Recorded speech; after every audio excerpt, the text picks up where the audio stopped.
Constituição Federal admite expressamente o poder investigatório do Ministério Público. Quando?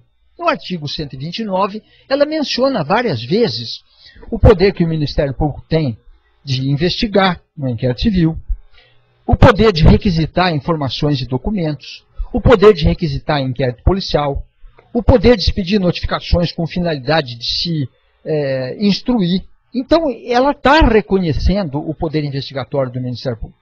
Como procedimentos investigatórios, a Constituição menciona expressamente o inquérito civil e ainda menciona outros procedimentos administrativos a seu cargo. Então, a Constituição prevê a investigação do Ministério Público. Essa investigação, na área civil, não tem causado maiores controvérsias. Toda a doutrina, a jurisprudência aceita esta possibilidade sem maiores controvérsias. O problema enrosca quando se trata de saber se o Ministério Público pode investigar para fins penais. Quando se fala em investigar para fins penais, levanta-se uma quantidade enorme de opositores, compreensivelmente. Os delegados de polícia, a polícia não querem que o Ministério Público investigue. Por quê? Porque eles sustentam que a investigação criminal é privativa da polícia. Os advogados também não veem com simpatia a investigação do Ministério Público, porque os advogados muitas vezes são adversários naturais do Ministério Público. O promotor, muitas vezes, não sempre, mas muitas vezes ele está em lado oposto na relação processual do advogado, especialmente na área criminal da qual se cuida aqui no momento. Eu digo nem sempre, porque muitas vezes o advogado está do lado da vítima, do criminoso. O advogado muitas vezes está como assistente da acusação.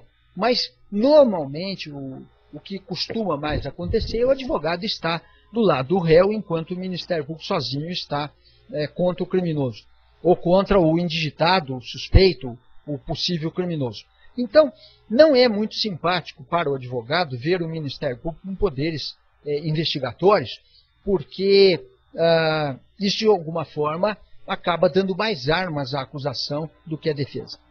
Também, os políticos e os administradores não têm nenhuma razão para querer o poder investigatório do Ministério Público, que muitas vezes se volta contra eles. Quantos políticos, administradores, deputados, senadores, presidentes de república, governadores, ministros de Estado, secretários de Estado, prefeitos estão sendo investigados? Isso é uma coisa complicada, é uma coisa séria. Eu até vou contar um fato para vocês que aconteceu durante a tramitação da reforma do Judiciário. Acho que no começo dos anos 2000, houve um congresso de prefeitos em Brasília. Aquele congresso, milhares de prefeitos e tal, e a deputada que estava relatando naquela época a reforma do Judiciário, usou uma expressão de efeito, dizendo o seguinte: senhores prefeitos, o Ministério Público está acabando com os prefeitos. Chegou a hora de acabarmos com o Ministério Público. Foi aplaudida de pé. De pé. Os senhores verem que o conceito, o amor pelo Ministério Público não é muito compartilhado por todos aqui no Brasil, não. Provavelmente, os senhores querem bem o Ministério Público, nós também, muita gente quer bem o Ministério Público, mas tem muita gente que não gosta do Ministério Público, e como diriam os franceses, et pour cause, e não sem razão.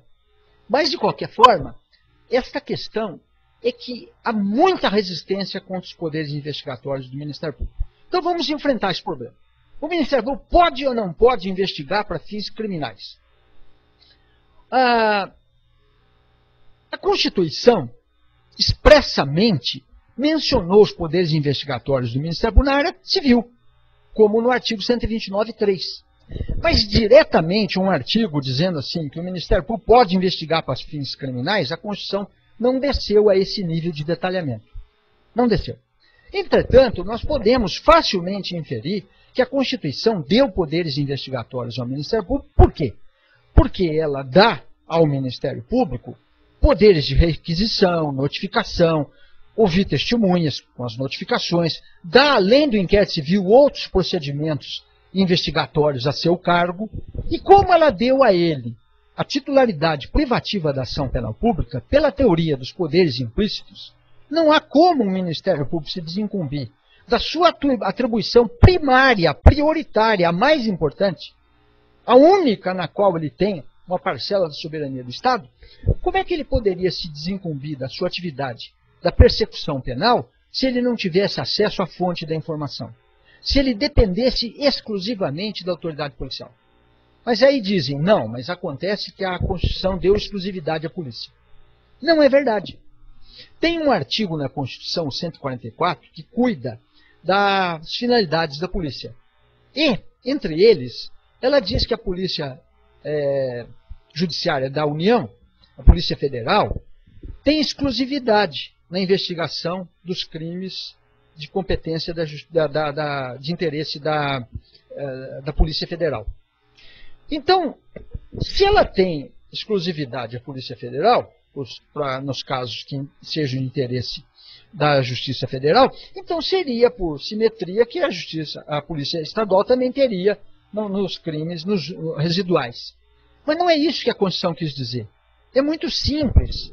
O que a Constituição quis dizer, e eu provarei a vocês, é o seguinte.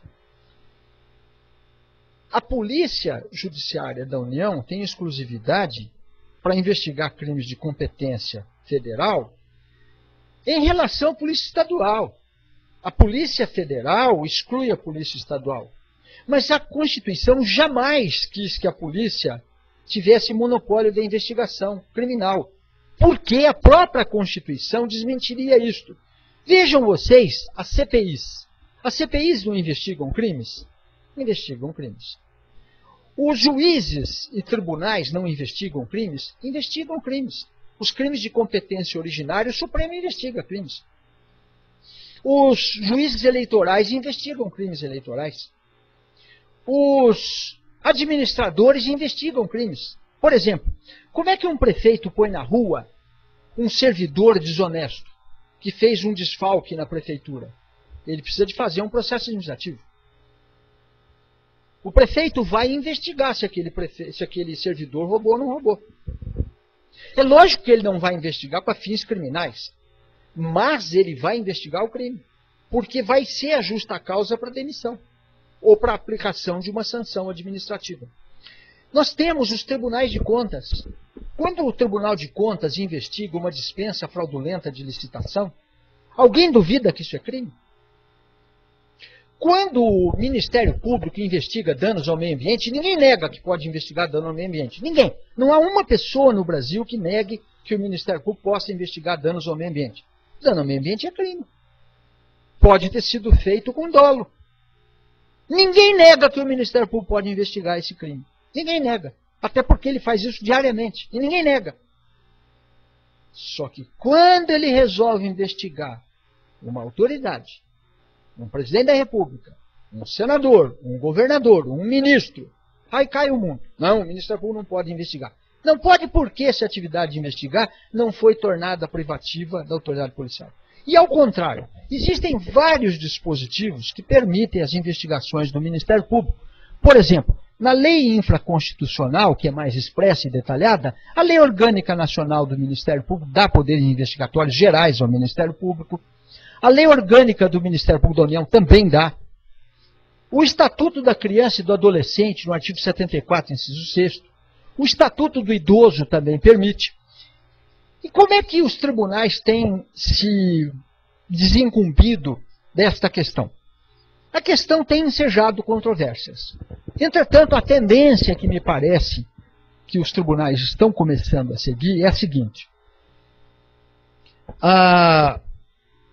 Não é a finalidade normal do Ministério Público investigar crimes. Não é. Não é por quê? Porque a Constituição e as leis criaram um organismo próprio para investigar crimes na sua autoria e materialidade. Esse organismo próprio é a polícia. Normalmente, a investigação de crimes é e deve ser feita pela polícia. Não há dúvida nenhuma. Isso está claro, me parece que até é o normal, é o desejável. Entretanto, em algumas situações, a própria Constituição e as leis permitem ou até exigem que essas investigações possam ser feitas por outros órgãos. Por exemplo, Na atividade dos tribunais de contas, eles não podem depender da polícia, senão frustraria a própria atividade do Tribunal de Contas. Na atividade eleitoral, os juízes eleitorais investigam. Na atividade prioritária do Ministério Público, muitas vezes ele é obrigado a investigar. Quando? Eu tenho sustentado em doutrina que a investigação do Ministério Público na área criminal é excepcional. Por quê? Porque normalmente a polícia deve dar conta da investigação. Mas há pelo menos 2 ou 3 hipóteses em que a polícia não é a mais aparelhada para fazer uma investigação. Não que ela não queira. Às vezes ela quer, mas ela não pode. Exemplos. Crimes de autoridades que controlam a polícia. Crimes de policiais de alta hierarquia. Esses crimes, a polícia tem extrema dificuldade de investigar, mesmo quando queira. Por quê? Porque a polícia é um órgão administrativo subordinado ao governante. O governante escolhe o ministro da Justiça, escolhe o secretário de Estado, que por sua vez escolhem o delegado-geral de polícia, o delegado regional, o delegado seccional, o delegado do município, que são todos afastados e removidos com toda a liberdade pelo administrador. Nesses casos de crimes de policiais ou de crimes de autoridade, a polícia tem sérias dificuldades para a investigação. E nesses casos, o trabalho do Ministério Público, longe de ser um inimigo do bom policial, é um auxílio, é uma complementação que às vezes é necessária.